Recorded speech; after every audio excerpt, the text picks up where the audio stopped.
Hello, you're listening to Everyday Encouragement, Timeless Truths for Today, a weekly podcast designed to bring you snippets of encouragement to help you as you go about your day. I'm Jenny Guy, your host.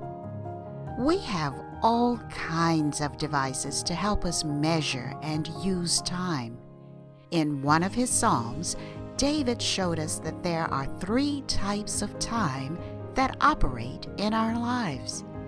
Today, we'll learn about those types and see how David viewed God's control of them. Let's get started.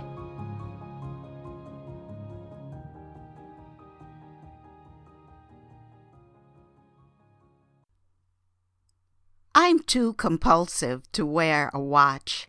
Even the old-fashioned wristwatches that do nothing but tell time are too much for me to handle.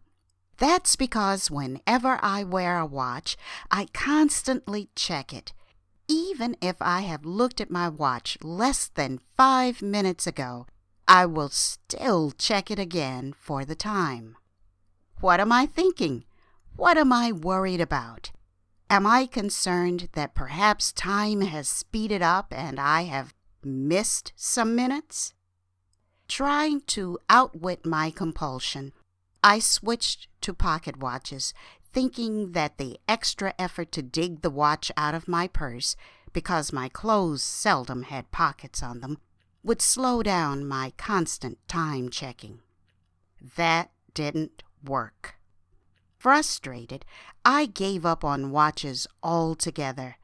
Now I just use the time function on my smartphone and rely on its digital record keeping to tell me how fast my days are going.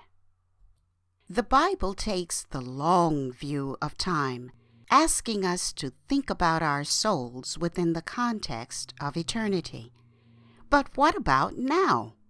What about the minutes, hours, days, and weeks of our lives right now? Does the Bible say anything about how time functions in our lives? I found a verse in the Bible that addresses how time operates in our lives. Here it is. It's the first part of the 15th verse of the 31st Psalm. It says, "My times are in thy hand." Let me read it again. My times are in thy hand. Did you catch it? Did you notice the plural use of the word time? I wondered why David, who wrote this psalm, pluralized the word time. So I looked up times in the Hebrew and discovered that the original word has several meanings. In addition to the concept of time itself, the Hebrew word also means regular events, the appropriate time for an unrecurring incident, and a set time. A regular event is something that's done according to a schedule.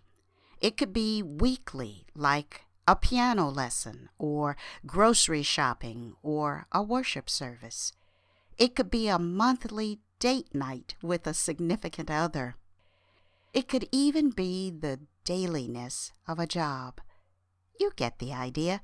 We plan and live our lives around scheduled, regular events.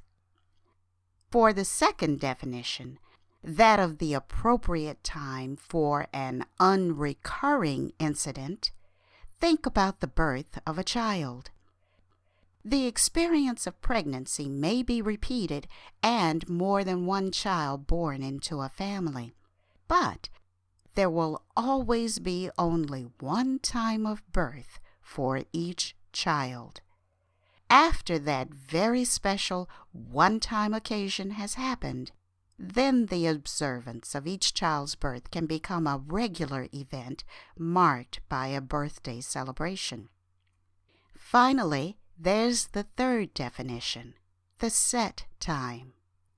A set time can refer to a period of life, such as childhood or adulthood. A set time can also be a season in which particular events or activities continue for a while. Consider high school, for example. The middle to late teenage years are generally designated for attending and graduating from high school.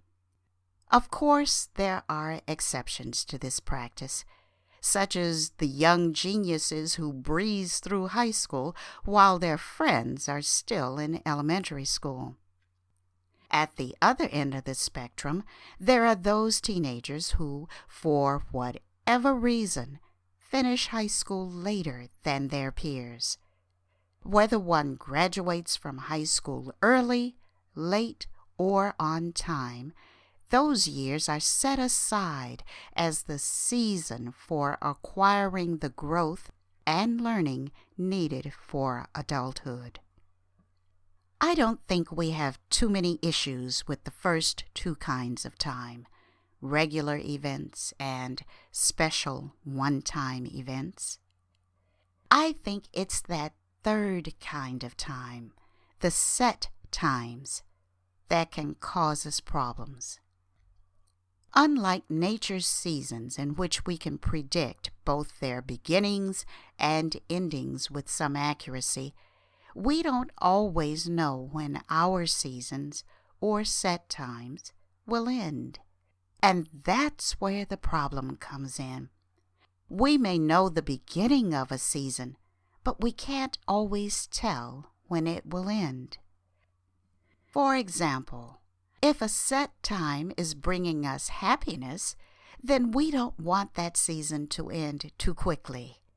Let's say that you've worked long and hard for a promotion and you have finally gotten it. The new position's perks and increased pay are very enjoyable. Because that season is so gratifying, you want it to last as long as possible. On the other hand, if a set time is causing us pain or hardship, then we want it to end quickly. For example, if we're dealing with a life-threatening illness or coping with financial upheaval caused by the sudden loss of a job, then we're likely to wonder if that season will ever end, if that time will ever be over. How do we get through those set times that are challenging? Well, we can follow the example David gave us when he was in a season that was extremely hard. David spent several years running from his father-in-law, King Saul. Saul was jealous of David and wanted to kill him.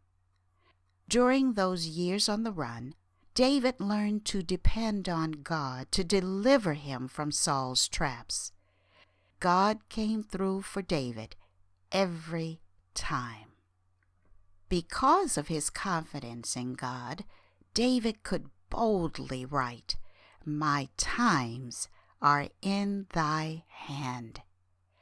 The rest of that verse reads, "Deliver me from the hand of mine enemies and from them that persecute me." By praying for deliverance immediately after acknowledging that the times of his life were in God's hand, David was saying he recognized that that season, that set time of persecution, was also under God's control, and that it would eventually end because of God's intervention. The image of God holding all of the times of our lives, the regular times, the special times, and the set times in his hand is very special. Like a good painting, that image conveys some important messages. One message is that God is intimately concerned with what happens in our lives. Another message is that despite how situations may look or how we may feel about them, God is in control. Perhaps you are going through a challenging season or set time of hardship in your life. You know the enemies you're facing. During this time, you can do what David did. Ask God to deliver you from your enemies.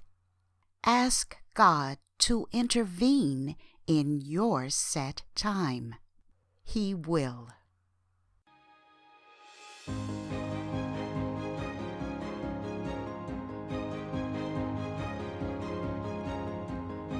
I hope you heard something today that has encouraged you and possibly given you something new to think about that will motivate or inspire you.